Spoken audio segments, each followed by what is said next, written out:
सरकारी नौकरी में अब अनुशासनहीनता, लापरवाही की कोई जगह नहीं है। केंद्र सरकार ने हाल ही में केंद्रीय सिविल सेवा पेंशन नियम 2025 में महत्वपूर्ण संशोधन किए हैं।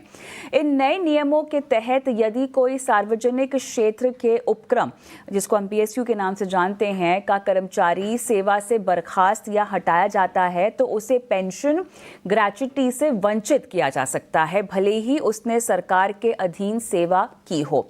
अब ये जो निर्णय है संबंधित मंत्रालय की समीक्षा के अधीन होगा और इससे पहले अगर हम देखें तो सरकारी सेवा के दौरान अर्जित सेवानिवृत्ति लाभ सुरक्षित रहते थे, लेकिन अब किसी भी गंभीर अनुशासनहीनता के मामले में ये लाभ पूरी तरह से जब्त किया जा सकता है। अब सरकार का उद्देश्य क्या है, आपको बताते हैं। सरकार का उद्देश्य स्पष्ट है, सरकारी प्रणाली में जवाबदेही और अनुशासन को बढ़ावा देना। लेकिन ये भी जरूरी है कि इस फैसले के संभावित प्रभावों पर विचार किया जाए। क्या ये निर्णय कर्मचारियों के मनोबल को प्रभावित करेगा? क्या ये अनुशासन बनाए रखने में प्रभावी होगा? इन्हीं सब पहलुओं पर हम विस्तार से बातचीत करते हैं। हमारे साथ हर्षवर्धन रुंगटा, जो कि सीईओ है रुंगटा सिक्योरिटीज़ के, हमारे साथ जुड़ गए हैं। तो हर्ष, क्लियरली सरकार की मंशा तो यहाँ पर डिसिप्लिन लाने की है और सरकारी कर्मचारियों को एक बार फिर से जो है अनडिसिप्लिनरी एक्शन का यहाँ पर उनको झेलना पड़ेगा अगर किसी भी तरह का एक्शन उनके खिलाफ लिया जाता है लापरवाही की वजह से। लेकिन एक बात यहाँ पर यह है कि किसी भी तरह से कर्मचारियों के अधिकारों का यहाँ पर उल्लंघन नहीं है क्या? जिस लापरवाही की सरकार बात कर रही है, जिस तरह की अनुशासनहीनता की सरकार बात कर रही है, उसके दायरे में आखिर क्या कुछ आता होगा?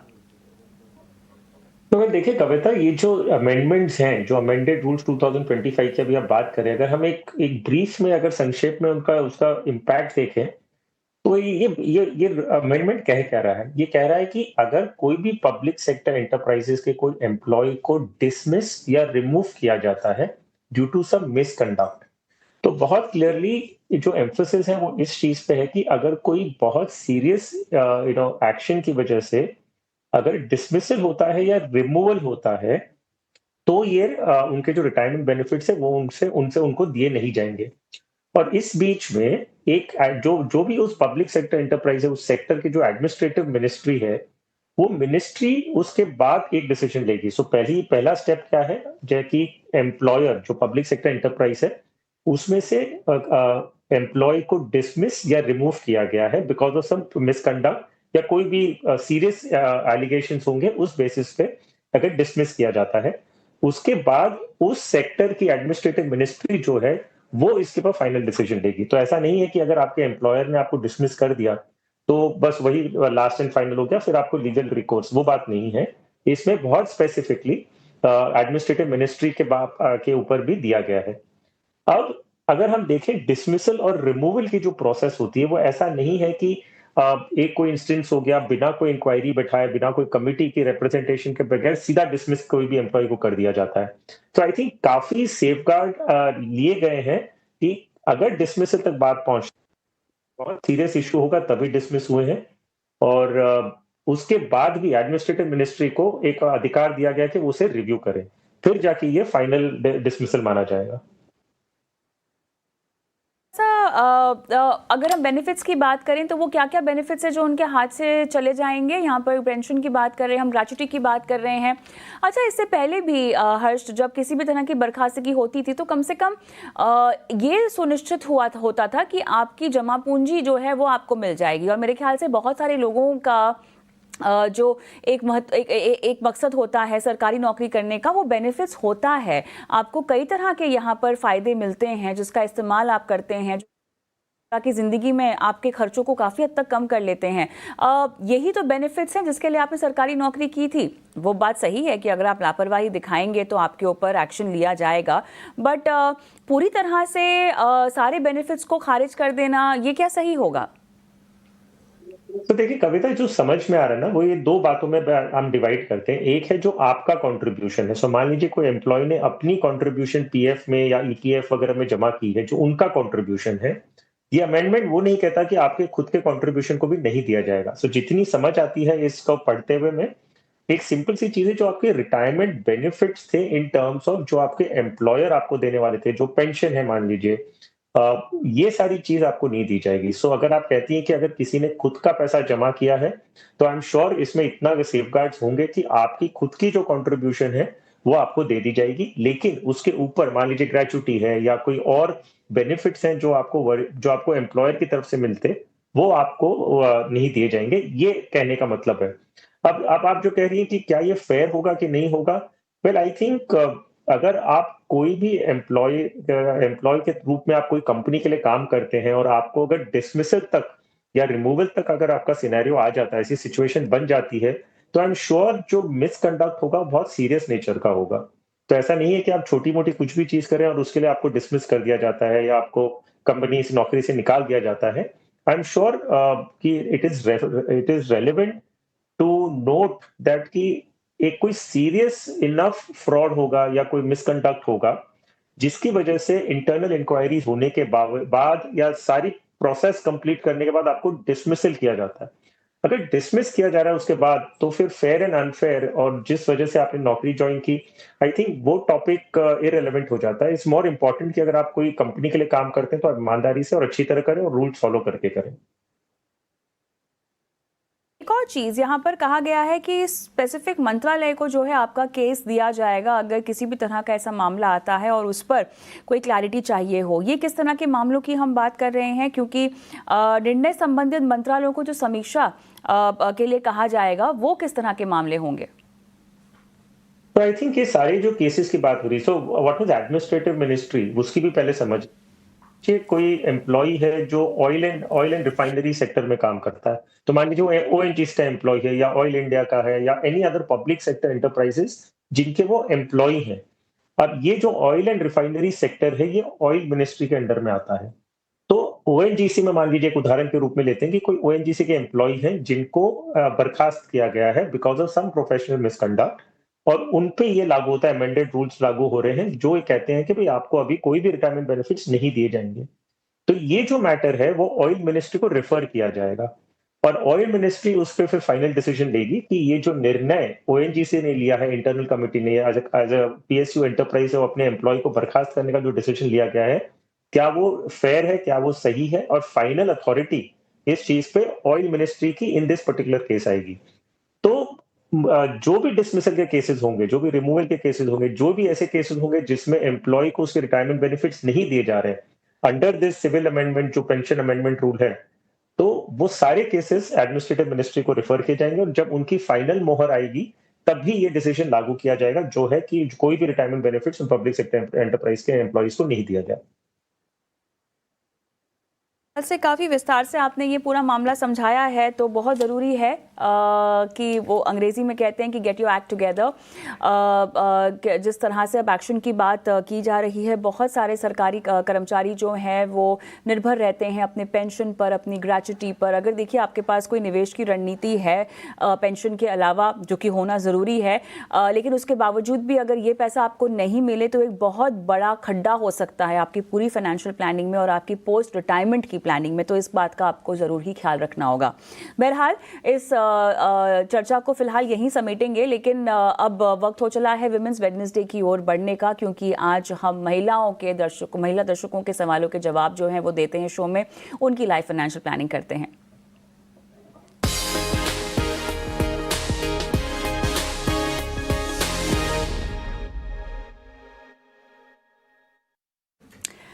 और चलिए हर्ष, पहला सवाल हमारी इस खास पेशकश में हम लेंगे रुचिका का, और ये कह रही हैं कि इनके पास कुछ फंड्स है पोर्टफोलियो में। 2020 से ये इन्वेस्ट कर रही हैं, 10% से स्टेप अप भी करेंगी। कैनरा बैंक का ब्लू चिप है, एक्सेस ग्रोथ अपॉर्चुनिटी, पराग पारिक का फ्लेक्सी कैप है इनके पास, और स्मॉल कैप भी है कैनरा बैंक का, और मोतीलाल ओसवाल मिड कैप है, HDFC डिफेंस फंड भी है। कोई चेंजेस अगर इनके पोर्टफोलियो में आपको रेकमेंड करने हैं तो बताइएगा। तो देखिए कविता, ये 2020 से इन्वेस्ट करिए। इन्होंने 15,000 रुपए 6 स्कीम्स में लगा रखे हैं, जिसमें सारे मार्केट के सेगमेंट्स में इन्वेस्ट किया इन्होंने, सारी अलग अलग टाइप की स्कीम्स में, और एक इन्होंने डिफेंस फंड और ले रखा है सेक्टर फंड के रूप में। तो आई थिंक 6 स्कीम्स फिलहाल इनके लिए अच्छी हैं, और क्योंकि ये कह रही हैं कि इन्हें स्टेप अप भी करना है, तो 6 स्कीम फिर ये कंटिन्यू कर सकती हैं। हालाँकि 15,000 रुपए के लिए अगर 1-2 स्कीम बंद भी करती तो कोई दिक्कत नहीं है। लेकिन क्योंकि आगे जाते हुए ये इन्वेस्टमेंट बढ़ाने वाली है, तो मैं कहूँगा कि फिलहाल ये 6 के 6 स्कीम कंटिन्यू कर सकती हैं और इंक्रीमेंट जितना भी इन्वेस्टमेंट का होगा वो इन्हीं स्कीम्स में करें। अब सिर्फ 2 छोटे बदलाव मैं क्या सुझाव दूँगा कि ये करें और ये बदलाव सिर्फ पोर्टफोलियो को रीअलाइन और बैलेंस करने के हिसाब से बता रहा हूँ, ना कि कोई एक्जिस्टिंग स्कीम में बहुत बड़ी दिक्कत है उस हिसाब से। तो अगर ये चाहें कि चेंजेस नहीं करना है, तो वो भी इनके लिए ठीक है। लेकिन अगर थोड़ा फाइन ट्यून करके और थोड़ा क्योंकि रिव्यू कर रही हैं, तो थोड़ा बेटर करें हम पोर्टफोलियो को, उस लिहाज से बता रहा हूँ। कैनरा ब्लू चिप फंड की जगह पे ये एक इंडेक्स फंड ले ले, ABSL Nifty 50 equal weight index fund ले ले। सो लार्ज कैप कैटेगरी में इनको एक इंडेक्स फंड मिल जाएगा। एक्सिस ग्रोथ अपॉर्चुनिटी की जगह पे ये ICICI Pru large and mid cap ले ले। तो ये 2 सिर्फ बदलाव मैं बता रहा हूँ। ये अपने पोर्टफोलियो में करना चाहे तो कर लें। एग्जिस्टिंग पोर्टफोलियो भी खराब नहीं है। लेकिन क्योंकि हम रिव्यू कर रहे हैं, हमारी उपेक्षा ये रहती है कि हम थोड़ा बेटर करें ताकि हम और थोड़ा फ्यूचरिस्टिक देखें।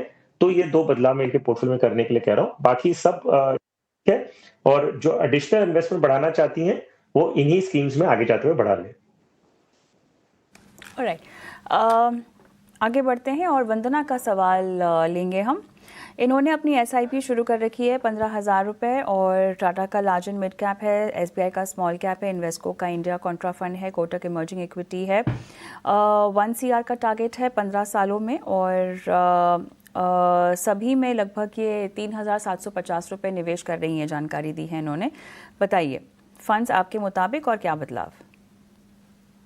तो देखिए ओवरऑल इनका पोर्टफोलियो मुझे ठीक लगा। 4 स्कीम्स हैं, अलग-अलग कैटेगरीज की हैं और लिमिटेड अमाउंट ऑफ स्कीम्स हैं, तो कोई शिकायत उस लिहाज से नहीं है। सिर्फ एक ऑब्जर्वेशन है कि इनका जो पोर्टफोलियो है ज्यादातर मिड कैप की तरह एलोकेशन ज्यादा है। अगर हम देखें जो सारे 4 स्कीम्स का जो अल्टीमेट एलोकेशन जाता है उसमें मिड कैप में इनका ज्यादा एलोकेशन है।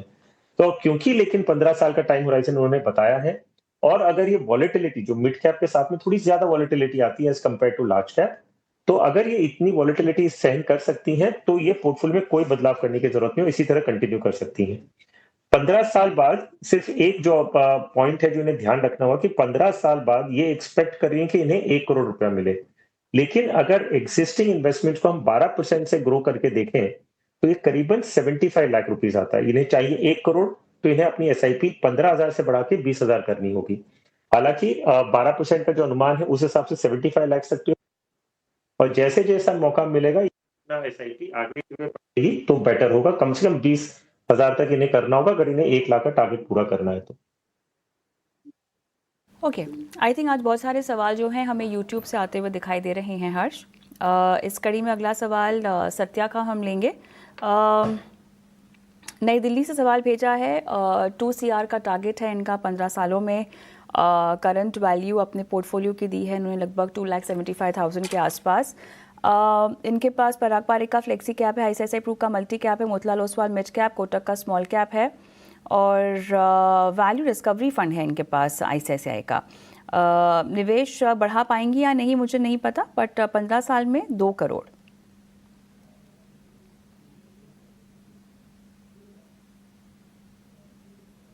पोर्टफोलियो अगर हम देखें तो अगेन ब्रॉडली स्पीकिंग इनका पोर्टफोलियो ठीक है, लेकिन एक थोड़े चेंजेस अगर मैं खाली बता दूं कि सत्य के पोर्टफोलियो में क्या-क्या चेंजेस करने हैं। कोटक स्मॉल कैप की जगह ये टाटा स्मॉल कैप ले लें और एसआईपी जो है वो स्मॉल कैप में रिड्यूस करके 5,000 की कर लें। तो अभी ये 10,000 रुपया स्मॉल कैप में कर रही है, उसकी जगह ये 5,000 की एसआईपी करें तो बेटर होगा। और मैंने स्मॉल कैप फंड चेंज करने के लिए भी कहा है, कोटक स्मॉल कैप की जगह ये टाटा स्मॉल कैप ले लें। और जो एसआईपी ये घटाएंगी, जो स्मॉल कैप का जो 10,000 की जगह पे 5,000 करेंगी, उतनी 5,000 की एसआईपी जो है वो पराग पारिक फ्लेक्सी कैप में बढ़ा के 9,000 की कर ले। अभी ये पराग पारिक में 4,000 कर रहे हैं, 4,000 की जगह उसे बढ़ा के 9,000 कर ले और स्मॉल कैप में स्कीम बदले और अमाउंट को थोड़ा कम करें। बाकी इसके अलावा ये दूसरी स्कीम्स कंटिन्यू कर सकती हैं। और जहां तक अजम्पशन की बात करें कि जो इनका टारगेट है कि इन्हें 15 साल बाद 2 करोड़ रुपए चाहिए, तो अगर हम 12% का अनुमान लगा के आगे बढ़ते हैं, तो उसमें आपका जो कॉर्पस 15 साल बाद बनेगा वो है करीबन 1 करोड़ 80 लाख रुपए। आपको चाहिए 2 करोड़ रुपए, तो एसआईपी की अमाउंट जो है वो अगर 3,000 रुपए से आप बढ़ाती हैं, तो आप अपना टारगेट जो 2 करोड़ का है वो पूरा अचीव कर पाएंगी। आगे बढ़ते हैं और ममता का भी हम सवाल लेंगे। बहुत महिलाओं ने यूट्यूब पर सवाल भेजा है। अच्छा होता अगर फ़ोन नंबर्स भी देते, हम उनसे बातचीत कर लेते। और हर्ष भी जब अपना सलाह दे रहे हैं तो आपसे कुछ सवाल पूछकर बेहतर सलाह आपको दी जा सकती है। कई बार डिटेल्स हमारे पास पूरी नहीं होती हैं, तो गुजारिश यही होगी कि व्हाट्सएप नंबर भी नोट डाउन कर लीजिए और इस पर अपने सवाल आप भेज सकती हैं। 9619873567 हमारा व्हाट्सएप नंबर है। और यूट्यूब पर तो आप लगातार सवाल भेज ही रही हैं। और अच्छी बात यह है कि सभी ने यहाँ पर काफ़ी लंबा समय अपना रखा हुआ है इन्वेस्टमेंट का। 10 साल 15 साल सभी के लक्ष्य लगभग 1 करोड़ 2 करोड़ के आसपास ही हैं। अच्छा लगता है जब इतनी जागरूकता हमें दिखाई देती है सवालों में। फंड्स भी काफ़ी अच्छे इकट्ठा कर रखे हैं, हालांकि सारे बेस्ट परफॉर्मिंग फंड्स यहाँ पर लग रहा है कि रखे गए हैं। ममता के पोर्टफोलियो की भी हम बात करें तो उनके भी पोर्टफोलियो में यही फंड्स दिखाई दे रहे हैं। पराग पारेख का फ्लेक्सी कैप है, निपॉन का स्मॉल कैप है, निपॉन इंडिया का large cap, quant small cap, SBI magnum mid cap है। टोटल 10 लाख है इनके पोर्टफोलियो में फ़िलहाल और 10 साल में इनको चाहिए 1 CR। 24,000 की इन्होंने SIP शुरू की है और केवल 2 साल का ही समय इनको हुआ है। सो ममता, मेरे ख्याल से पोर्टफोलियो बहुत अच्छा है। और हर्ष, इन्होंने 24,000 के हिसाब से ठीक ठाक रेशियो में अपने फंड्स ले रखे हैं, क्या कहेंगे? ऑब्जर्वेशन पॉइंट में आपने सही कहा कि 24,000 के SIP के लिए इन्होंने जो एलोकेशंस कर रखे हैं, फंड्स ले रखे हैं, वो अच्छे हैं। सो आज के लिए, आज के शो के लिए ये अच्छी बात है कि जितने हमारे कॉलर्स आए हैं, हमने देखा है लगभग इन्होंने अच्छा खासा अपना पोर्टफोलियो बना रखा है। सिर्फ थोड़े-थोड़े कॉस्मेटिक चेंजेस करने की जरूरत पड़ रही है। तो इनके लिए अगर हम देखें तो इनका लक्ष्य पे पहले बात करें, 10 साल बाद इन्हें 1 करोड़ रुपया चाहिए। तो वेल वही 12% के हिसाब से अगर मैं अनुमान लगाऊं तो जो 10 साल बाद इन्हें इकट्ठा होगा वो होगा करीबन 87 टू 88 लाख रुपीस। इन्हें चाहिए 1 करोड़ रुपए, तो ऑब्वियसली इन्हें अपना इन्वेस्टमेंट अमाउंट थोड़ा बढ़ाना होगा। पोर्टफोलियो में अगेन बहुत छोटे चेंजेस बताऊंगा, जरूरत ज्यादा नहीं है, सिर्फ छोटी-मोटी चेंजेस हैं। एक है कि इनके पास 2 स्मॉल कैप फंड है, निपॉन स्मॉल कैप है और क्वांट स्मॉल कैप है। तो दोनों में से ये कोई भी एक स्मॉल कैप फंड रखें। और मेरी सलाह तो ये रहेगी कि क्वांट रखें, क्वांट का स्मॉल कैप फिलहाल रखें, क्योंकि निपॉन में इनके पास ऑलरेडी एक स्कीम है। हालांकि वो लार्ज कैप फंड में है, लेकिन Nippon as a fund house इनके पास एक पोर्टफोलियो में है। तो स्मॉल कैप में ये क्वांट स्मॉल कैप रखें और निपॉन स्मॉल कैप बंद करके उतनी SIP ये एक फ्लेक्सी कैप फंड में जोड़ दें जो इनके पोर्टफोलियो में ऑलरेडी है। सो पराग पारेख फ्लेक्सी कैप इनके पास पोर्टफोलियो में ऑलरेडी है, वहां पे SIP बढ़ा के 10,000 की कर लें, निपॉन स्मॉल कैप को बंद कर दें, क्वांट कंटिन्यू करें। सो आई थिंक ये इनकी स्ट्रैटेजी होनी चाहिए आगे जाते हुए। और 2 साल में एक बार अपना पोर्टफोलियो रिव्यू वापस कर लें। ऑलराइट हर्ष, अब ऐसे में 2 साल के समय में बाजार जो है बहुत अपनी चाल बदलता है। तो जब भी हम रिव्यू करने की बात कहते हैं तो 6 महीने में एक बार अपने पोर्टफोलियो को देख लें, लेकिन हम कैसे सुनिश्चित करें कि बाजार के इस ट्विस्ट एंड टर्न में आपको अपने पोर्टफोलियो में रुके रहना चाहिए, क्योंकि बाजार के ट्विस्ट एंड टर्न्स में ही जो है आप अपने पोर्टफोलियो को देखते हैं, अपने फंड को देखते हैं, परफॉर्मेंस को देखते हैं। तो कहीं ना कहीं परफॉर्मेंस अगर डाउन हो तो दिल घबरा जाता है और ऐसे में उस वक्त उस फंड में रहना थोड़ा सा मुश्किल हो जाता है। तो लंबे समय के लिए फंड्स तो डाल देते हैं, 2 साल में एक बार रिव्यू करेंगे तो कैसे पता चलेगा कि हमारा फंड जो है वो सही तरीके से पास हुआ है बाजार के उतार चढ़ाव में या नहीं? तो देखिए कविता, अगर हम शुरुआत से अगर सही प्रोसेस लेते हैं ना, तो ये उतार चढ़ाव को हम इनकॉर्पोरेट करते हैं अपने एसेट एलोकेशन में। सो मान लीजिए कोई इंसान अपने रिस्क प्रोफाइल को समझते हुए पैसे जमा करने की शुरुआत करता है, कहता है मैं महीने का मान लीजिए 100 रुपए जमा कराऊंगा उदाहरण के रूप में। तो पहले ये डिसाइड किया जाता है कि कितना इक्विटी में जाएगा, कितना डेट में जाएगा। ये उस पे डिपेंड करता है कि आपकी रिस्क टेकिंग कैपेसिटी क्या है, आपकी मार्केट में वोलेटिलिटी को समझ कितनी है। उस बेसिस पे आप मान लीजिए 60-40 करते हैं। आप कहते हैं कि 60% मैं इक्विटी में डालूंगा, 40% डेट में लगाऊंगा। तो ये आपकी मार्केट की वोलेटिलिटी को एब्जॉर्ब करने का या हैंडल करने का पहला स्टेप है। फिर दूसरा है इक्विटी पोर्टफोलियो हम आते हैं, वहां पे आप अपना large cap, mid cap, small cap में एलोकेशन फिर से इस चीज को देखते हुए करते हैं कि वोलेटिलिटी उस पर्टिकुलर सेगमेंट में कितनी है। सो अगर लार्ज कैप में वोलेटिलिटी कम है कंपेयर टू मिड कैप में कम है कंपेयर टू स्मॉल कैप, और आपकी अगर वोलेटिलिटी को हैंडल करने की जो क्षमता है वो कम है, तो आप ज्यादा एलोकेशन लार्ज कैप की तरफ करेंगे और उसी तरह आप अपना पोर्टफोलियो बनाएंगे। अब ये होने के बाद में आप परफॉर्मेंस जब कंपेयर करते हैं, अब सबसे बड़ी दिक्कत यहां आती है कि जब आप अपने पोर्टफोलियो में एक लार्ज कैप लिए, एक मिड कैप लिए और एक स्मॉल कैप लिए उदाहरण के रूप में, और जब आप रिव्यू करते हैं आप ये कहते हैं कि ये फलाना मिड कैप की जो स्कीम है वो बहुत अच्छा परफॉर्म कर रही है और लार्ज कैप अच्छा परफॉर्म नहीं कर रहा। तो आप कहते हैं कि ये स्कीम अच्छा कर रही है और वो वाली दूसरी स्कीम अच्छा नहीं कर रही। हालाँकि दोनों अलग कैटेगरी की हैं। तो कई बार हमने ऐसे देखा है कि इन्वेस्टर ने एक लार्ज कैप पोर्टफोलियो बनाया है और फिर वो जब रिटर्न्स किसी और का मिड कैप फंड का देखते हैं तो कहते हैं कि भाई मेरा पोर्टफोलियो अंडर परफॉर्म कर रहा है। जी नहीं, वो बात नहीं है। आपको समझना होगा कि आप किस कैटेगरी में इन्वेस्ट कर रहे हैं, वो कैटेगरी कैसे परफॉर्म की है और उस कैटेगरी में दूसरी स्कीम्स ने कैसे किया। तो इन शॉर्ट आप अपनी स्कीम का जो परफॉर्मेंस है वो अपने खुद के उस स्कीम के बेंचमार्क से कंपेयर करेंगे और उस स्कीम के पीयर ग्रुप में करेंगे कि दूसरी लार्ज कैप्स ने कैसे परफॉर्म किया, इंडेक्स ने कैसा परफॉर्म किया। तो ये डिसीजन लेना आसान होगा आपके लिए कि आपकी पर्टिकुलरली इस स्कीम ने कैसा रिटर्न दिया है और उसका परफॉर्मेंस कैसा चल रहा है। अब ये जो प्रोसेस है, अगर आपने सही दिशा में शुरू किया है, तो अगर आप 1 या 2 साल बाद अगर रिव्यू करते हैं तो कोई दिक्कत नहीं है। आपने अच्छी स्कीम देख के ली है, अब उस स्कीम का थोड़ा उतार-चढ़ाव हो सकता है। 6-6 महीने में आप अगर स्कीम का रिव्यू करते रहेंगे, जब आपका जो टाइम होराइज़न वो 15-20 साल का है, तो आई थिंक आप बार-बार उसमें छेड़खानी करेंगे जिसकी वजह से आपको ज़्यादा नुकसान होगा। तो शुरू करने से पहले आप बहुत अच्छी तरह इवैल्यूएट करें कि आप कर क्या रहे हैं। अच्छी स्कीम्स को चुनें based on consistent past record and market downturns में उन्होंने कैसा परफॉर्म किया है, मार्केट बुल फेज में कैसा परफॉर्म किया है, वो सारे पहलुओं को देखते हुए अगर आपने कोई एसआईपी ली है, तो उसे 1 या 2 साल मिनिमम देना चाहिए। आप 6 महीने में बार-बार देखते रहेंगे, तो ये इस तरह हो जाएगा कि आप आइसक्रीम जमाने रखें लेकिन हर थोड़ी देर में आप फ्रिज खोल के उसे देख लें, तो कभी भी वो आइसक्रीम बनेगी नहीं। राइट। बहुत ही इम्पोर्टेंट एडवाइस और अस्मिता का सवाल हम लेते हैं अब। हर्ष 27 इयर्स ओल्ड हैं और 8,000 की एसआईपी कर रही हैं। एचडीएफसी का स्मॉल कैप है और मोतीलाल ओसवाल का भी स्मॉल कैप है। 10 इयर्स प्लस की इनकी टाइम होराइजन है। अस्मिता, अगर आपका ये पहला निवेश है म्यूचुअल फंड्स में तो हिम्मत की दाद देनी पड़ेगी। हर्ष, इन्होंने तो स्मॉल कैप से ही अपनी शुरुआत की है। इस बात में कोई शक नहीं है, इनकी एज के बहुत सारे लोगों ने यही काम कर रखा है और सो आई थिंक वो एक्सपेक्टेड है और अंडरस्टूड भी है। लेकिन क्यों गलत है हर्ष, आप वो बताएंगे और कैसे इनको स्टेबिलिटी भी देनी चाहिए। और देखिए 8,000 अमाउंट है, मेरे ख्याल से 8,000 में ये एक आधा फंड और भी जोड़ सकती हैं अपने निवेश में, जो उनको स्टेबिलिटी दे पोर्टफोलियो में, एक कंसिस्टेंसी दे पोर्टफोलियो में। हर्ष जी हाँ, कविता, मैं इस बात से सहमत हूँ कि उन्होंने अभी 27 साल की है, पहला इन्वेस्टमेंट किया है और दोनों स्मॉल कैप ले लिया है।